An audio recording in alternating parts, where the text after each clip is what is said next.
Hey, this is Sean from Virtually HQ. This is episode 11, and I just wanted to come on and share a bit about what's happening in my life at the moment and what's about to happen.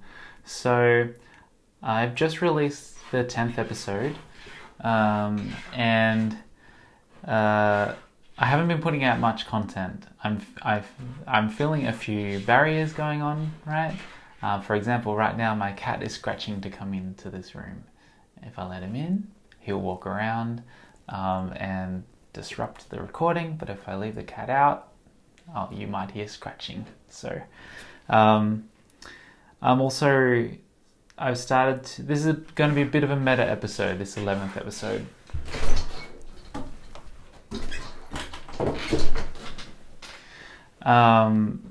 Because I'd like to just talk a bit about what it's like to keep this channel going, and some of the challenges that I've faced in producing content. So happy to get through 10 episodes, even if a couple of them were just kind of really short and not really episodes. My early ones were more like vlogs. I've done 3 interviews with 2 developers and 1 community manager. And I've been running for about 2 months now. So, what I'm finding is that my own personal standard of quality that I would like to get, I find that I'm using that as a barrier because I want my stuff to be really good and I want it to be really relevant to you. I want to make sure that my setup is good and that my equipment is used, because I do have a lot of equipment and I do have a lot of skills in editing and in planning. But at the end of the day, the message that I want to communicate, it's spur of the moment. It's more conversational. So sometimes I just want to record a video and it just so happens that I'm driving the car or I'm at work or it's the middle of the night. So what I've got to do is really capture that idea and then find time during the day to produce the content for you. And something I realized today is that there's no such thing as VR o'clock, right? If I keep putting it off, if I don't make time during my day, it's not like there's this magical time in that 24 hours when it's just, easy, let's do virtual reality content. That doesn't exist. So whether I cut, say, like, I go to bed earlier, or I don't watch a TV show, or I don't play Overwatch, those are the hours that I could use to produce content, right? Or if not content, then at least keep on looking for the leads and making contacts for future interviews. I've also been thinking about, is this channel more of my personal vlog, or is it a focused series of interviews? Is it covering what's going on in my community, the Discord channel that I'm building? Or I'm not really sure, but what I know is that it's going to be just me talking to people, and my goal is to just keep connecting, helping people build, and getting the word out there about what they're making. Whether it's a game or a YouTube channel or an experience, whatever, a company, whatever you're making, right? So it's more like Sean and Friends. And if you're happy with that, then keep watching. So what's been going on in my life since the last interview, which I recorded on a Thursday morning? I then had a virtual reality meetup for the Melbourne community, and about 8 people turned up. Now it was pretty cool because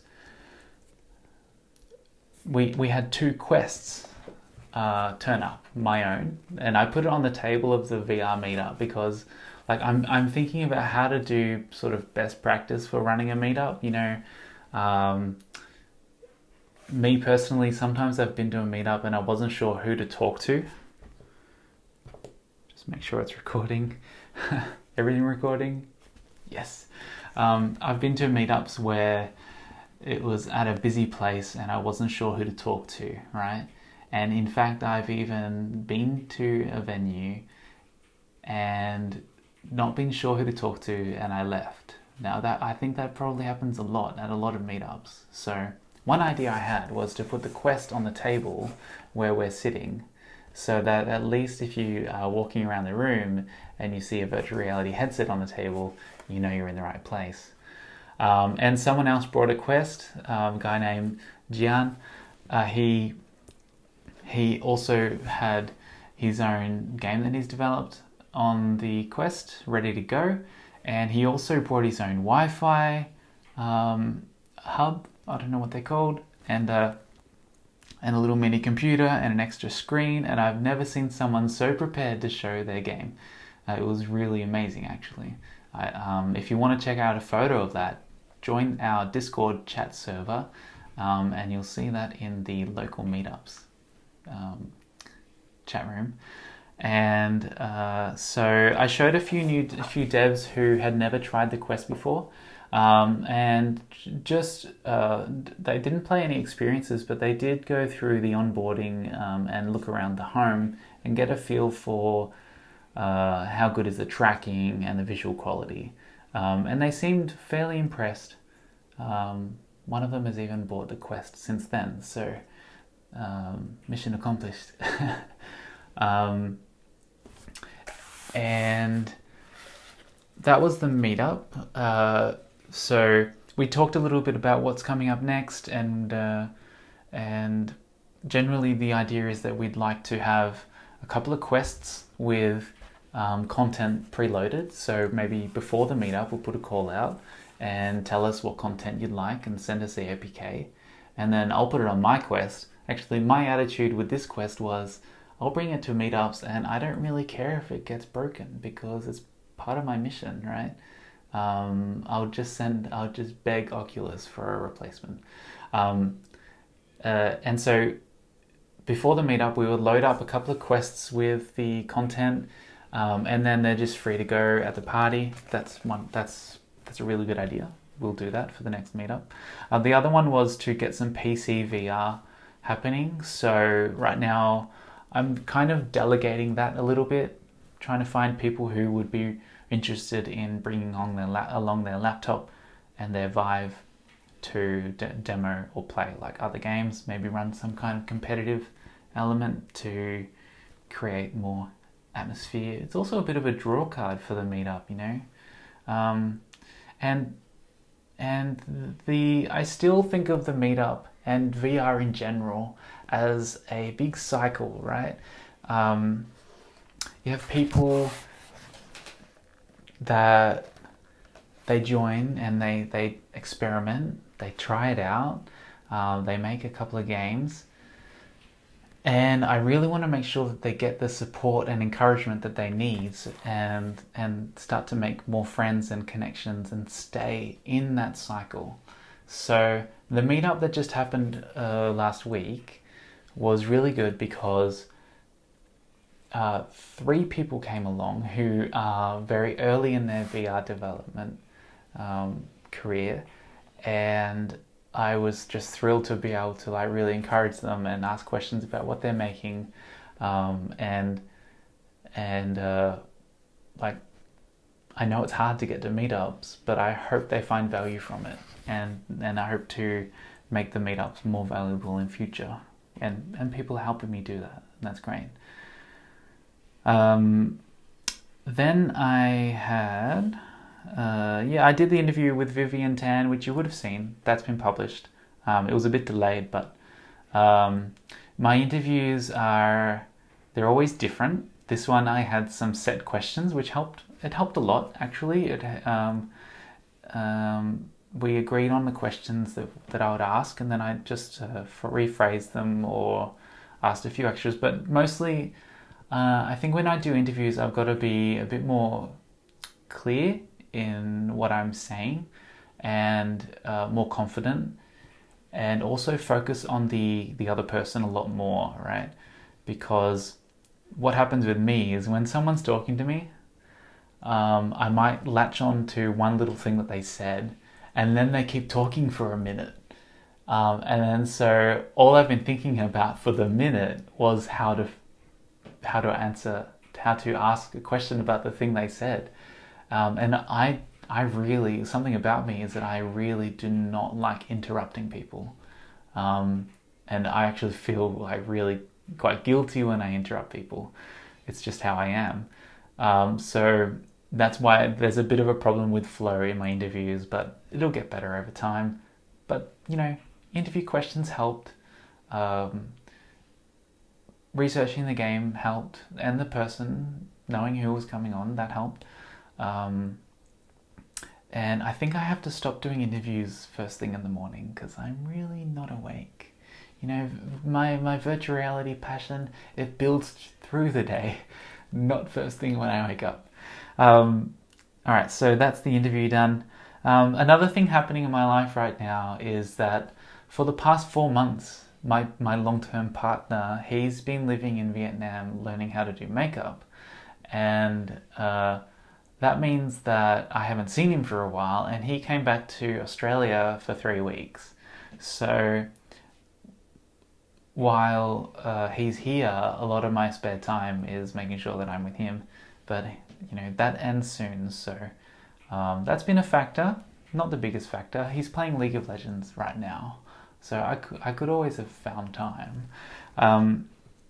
Okay, so last weekend I took the Quest and I went to a family function. It was two of my aunties' birthdays, and there were quite a few people there, and I took my Quest. This is the first time that I've travelled with my Quest, travelled interstate. In a rush just before the event, I connected hotspot on my phone to 4G, download Super Hot and the new game Half and Half and Elven Assassin, because I just felt like I can't turn up at this party with this item and ask everyone to play Beat Saber and BOGO. I'm really happy I did that. I now have Elven Assassin, which I've never tried. Still haven't tried, and no one wanted to play that one. Okay, so I really want to talk about what happened with Quest at my family's big function. First of all, I let everyone enjoy the event because I didn't want to steal anything. I waited a couple of hours. It was a long party, lots of people, lots of drinking, and quite a few kids there too. Then I started with showing a few kids, my cousins, the younger cousins, Beat Saber, and they liked it. One kid really got into it, and another kid found it difficult. I don't know why she was failing.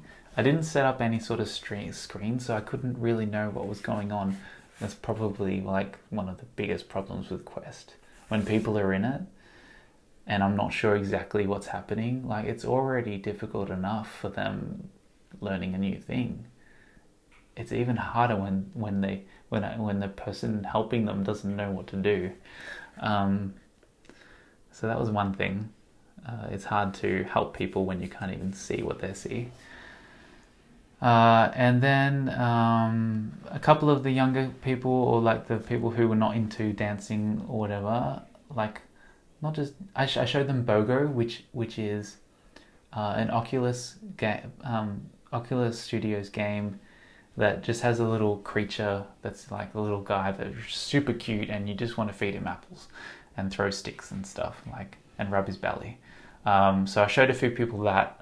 I kind of asked them, do you want to play a music game? Do you want to pat a baby dragon? Things like that. That's how I asked them. And that was pretty cool. One kid wanted to play heaps. Like he was already asking me how much is it? Where can he buy it from?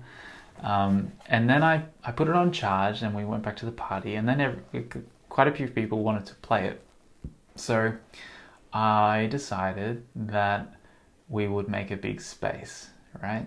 So a space about 4 by 4 meters, and I loaded up Superhot. And I haven't played Superhot on Quest yet. I've played it on my Vive, and I hadn't bought it for Quest yet because I felt like I'd kind of done it. But I loaded it up and gave it to my dad first. And before that, right, he told me that his favorite VR experience was Fruit Ninja. And I think he still thinks Fruit Ninja's the best. But I saw him in Superhot in this quest, dodging bullets, throwing ninja stars, stealing guns, and punching weird red guys in the face. So Superhot was a huge hit on the quest, and the only thing that I have to say is make sure when you show people your quest and they play Superhot, you basically need to shepherd them around, and you need padded walls because people were so close to punching other people. Like, I didn't want any serious accident. My aunties were like trying to put out cakes and food behind me, and I'm just like, whoa, whoa, whoa, whoa, whoa, whoa, whoa, whoa, whoa, don't go there, hang on, whoa, whoa, watch out, constantly. And then sometimes I would just say step back because people were getting too close to the boundary, and almost had a serious damage because like someone punched a pylon, but luckily it had balloons around it, so yay for parties. And so about 5 people played Superhot, and they had really long sessions, like just they didn't want to stop pretty much. One kid, the same kid as I mentioned before, he was about 12 years old. I got the vibe that he's a fairly natural gamer. Like he was in Superhot and he was doing Fortnite dancing. He was using the 6DoF motion controls like a natural.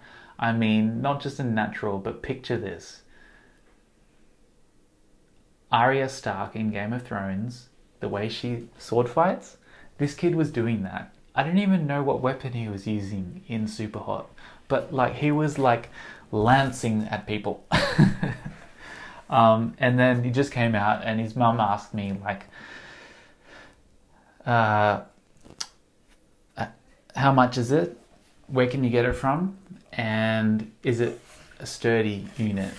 And I just said, it's 650 US, 650 Australians. You can buy it online, and yes, it is quite sturdy. Just be careful you don't damage the controllers, because they kind of pop off easily. And I told everyone, it's really good, but the games, like, you might not play them for long. That's the kind of games they are. They're kind of like arcade games.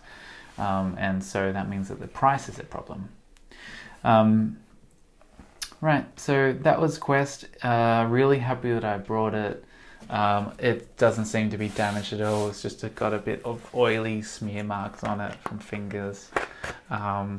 Overall, I'm not really too worried. Like I said, this thing, it can get bruises and bumps. It's fine with me. It's designed to be used.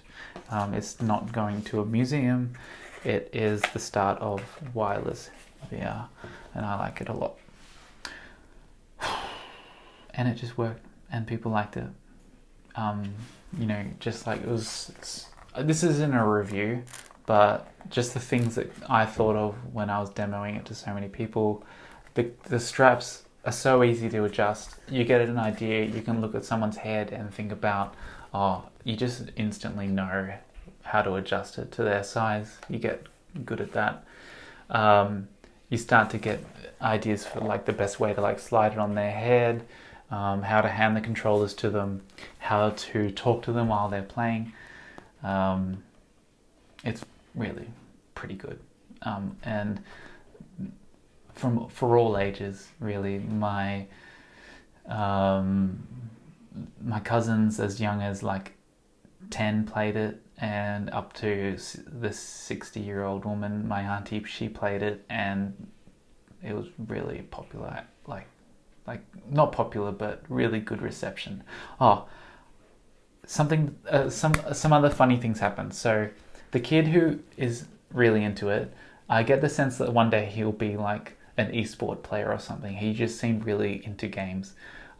We were playing Injustice on PlayStation 4, and he just looked at me and he asked me, "Are you like famous on YouTube or something?" No, and I was like, "No, my last video has no views." So that's one thing. A couple of people said that they've tried VR and they got so sick from it. And I said, I just had to ask, where did you play it? And they said in the shopping center, in the egg-shaped things, the seats, and they were in a car experience. And like, fuck, those things need to be deleted from reality. Oh my god, people think that's virtual reality. You put this on, and your motion is tracked perfectly. You actually feel like you're transported there. That other thing that you've tried in the shopping center, in the mall, it doesn't compare. And this is new. That was one thing. I can't remember what else I was gonna say.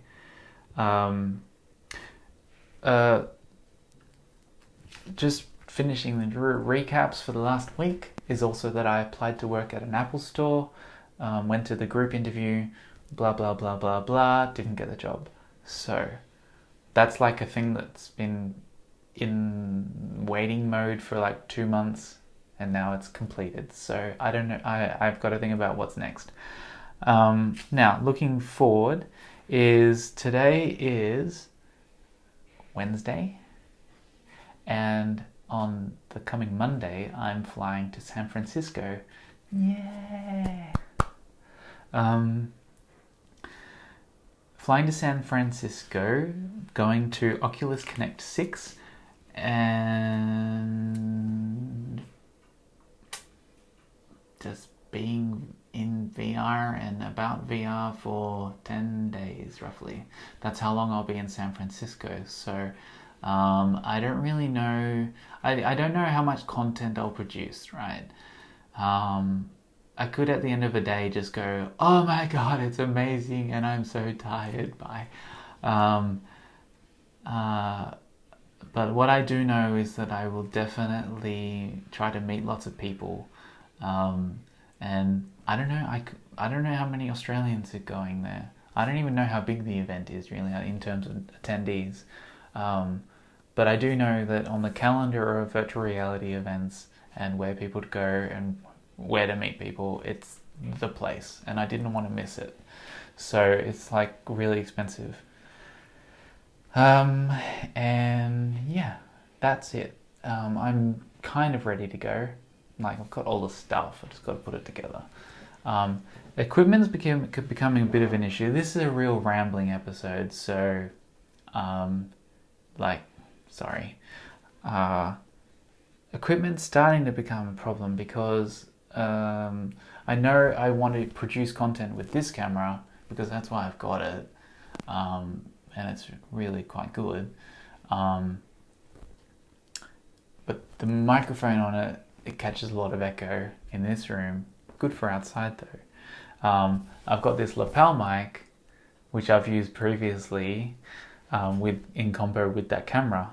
But now that I've just upgraded, I used to have this phone, iPhone 5 SE, and then I've just upgraded to a secondhand, like my mum's old iPhone 7, which doesn't have a headphone jack. So that means I can't use my lapel mic right now.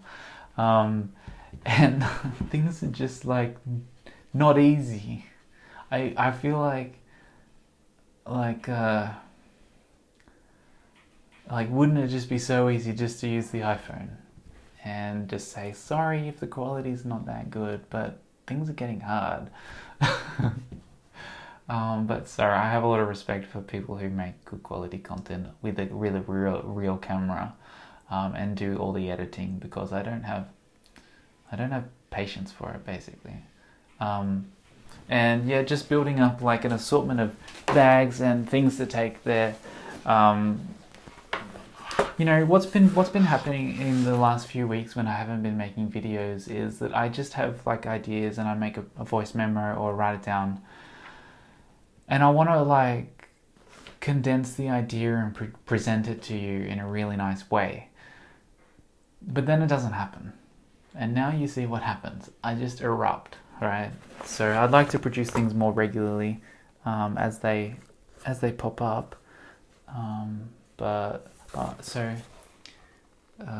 Yeah, because I know this isn't a great episode, but hey, it's episode 11. It's 11, right? It's 11.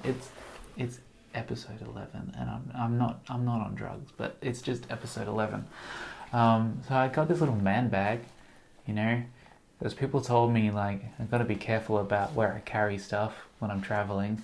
And now that I've got this freaking mammoth, how do people even use this? Like, this is my old phone. This is the new phone. And then when I opened this one up again to start recording, I was like, oh my god, it's tiny. But now that I've got this big one, so like I feel like I do need a man bag, basically.